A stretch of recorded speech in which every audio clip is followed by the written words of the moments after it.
ನಮಸ್ಕಾರ. ನನ್ನ ಹೆಸರು ದೀಕ್ಷಾ. ನಾನು 10ನೇ ತರಗತಿಯಲ್ಲಿ ಓದ್ತಿದ್ದೀನಿ. ಶ್ರೀ ವಾಸವಿ ವಿದ್ಯಾ ಸಂಸ್ಥೆಯಿಂದ ನಾವು ಮಾತಾಡ್ತಿರೋದು ಚಿತ್ರದುರ್ಗದಲ್ಲಿ. ಈ ಥರ ಒಂದು ಕಾರ್ಯಕ್ರಮ ಮಾಡೋದ್ರಿಂದ ನಮಗೆ ಒಂದು ಮೋಟಿವೇಶನ್ ನೀಡ್ದಂಗೆ ಆಗುತ್ತೆ. ನಾವು ಏನೋ ಒಂದು ಸಾಧಿಸಬೇಕು ಅಂತ ಇದ್ದಾಗ ಈ ಥರ ಬಂದು ನಮಗೆ ಒಂದು ಪ್ರೋತ್ಸಾಹ ನೀಡಿದಾಗ ನಾವು ಒಂದು ಏನೋ ಮಾಡಲೇಬೇಕು, ನಮ್ಮದು ಒಂದು ಸ್ಟೇಟಲ್ಲಾಗಿರ್ಬೋದು, ಡಿಸ್ಟಿಕಲ್ಲಾಗಿರ್ಬೋದು, ನಮ್ಮದು ಒಂದು ಹೆಸರು ಬಂದಿರುತ್ತೆ ಅಂತ ಇವರು ಹೇಳೋದು ನಮಗೆ ಅದನ್ನು ಅವ್ರು ಕೇಳೋದು ನೋಡಿ ನಾವು ಒಂದು ಏನಾದರೂ ಅಚೀವ್ ಮಾಡಲೇಬೇಕು ಅಂತ ಅನಿಸುತ್ತೆ. ಈ ಥರ ಮಾರ್ಗದರ್ಶನ ನೀಡೋದಕ್ಕೆ ಅವರು ಬಂದಿರೋದ್ರಿಂದ ನನಗೆ ತುಂಬಾ ಖುಷಿ ಆಯಿತು. ಈ ಥರ ಇನ್ನೂ ಕಾರ್ಯಕ್ರಮ ಇದ್ದರೆ ನಮ್ಗೆ ಖುಷಿ ಆಗುತ್ತೆ. ನಾನು 10ನೇ ತರಗತಿ ಶ್ರೀ ವಾಸವಿ ವಿದ್ಯಾಸಂಸ್ಥೆ ಚಿತ್ರದುರ್ಗದಲ್ಲಿ ಓದುತ್ತಿದ್ದೇನೆ. ನಮಗೆ ಒಂಥರ ಇವ್ರು ಬಂದಿರೋದು ತುಂಬ ಸಂತೋಷ ಆಯಿತು.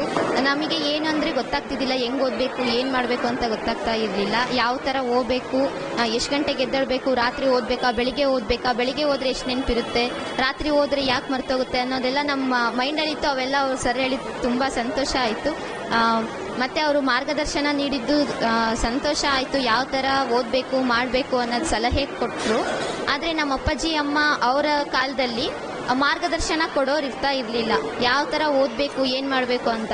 ಆದರೆ ನಾವು ಇರೋ ಈ ಜನ್ರೇಷನಲ್ಲಿ ಈ ಥರ ಬಂದಿರೋರೆಲ್ಲ ನಮಗೆ ಒಳ್ಳೆ ರೀತಿಯಲ್ಲಿ ಪ್ರೋತ್ಸಾಹ ಕೊಟ್ಟು ಮಾರ್ಗದರ್ಶನ ನೀಡೋದ್ರಿಂದ ನಾವು ಯಾವ ರೀತಿ ಓದಬೇಕು, ನಮ್ಮ ಅಚೀವ್ಮೆಂಟ್ ಯಾವ ರೀತಿ ಮಾಡಬೇಕು, ಬೇರೆ ಕಡೆ ಯಾವ ಕಡೆನೂ ತಲೆ ಕೆಡಿಸ್ಕೊಬಾರ್ದು, ನಮ್ಮ ಗುರಿ ಏನಿದೆ ಅದ್ರ ಕಡೆ ಅಷ್ಟೇ ಗಮನ ಕೊಟ್ಟು ಓದಬೇಕು ಅನ್ನೋದನ್ನು ಸಂಪೂರ್ಣವಾಗಿ ನಮ್ಮ ಮೈಂಡಲ್ಲಿ ಏನೇನು ಓಡ್ತಿರುತ್ತೆ, ಏನೇನು ಆಗುತ್ತೆ ಅನ್ನೋದೆಲ್ಲ ತಿಳ್ಕೊಂಡು ಚೆನ್ನಾಗಿ ಮಾತಾಡಿದ್ದಾರೆ.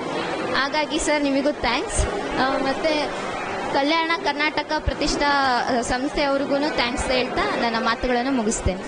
Everyone, myself Sana Fatima. I am studying 10th standard English medium, Sri Vasavi English High School, Chitradurga. Today this program is very beautiful, and this program made we to motivate and how to tension free in exams.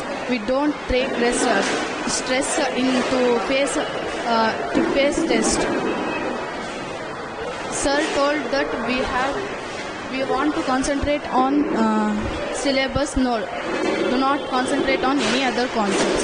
So we want to thank Karnataka Kalyana Pratishtha program. Thank you everyone. Thank you.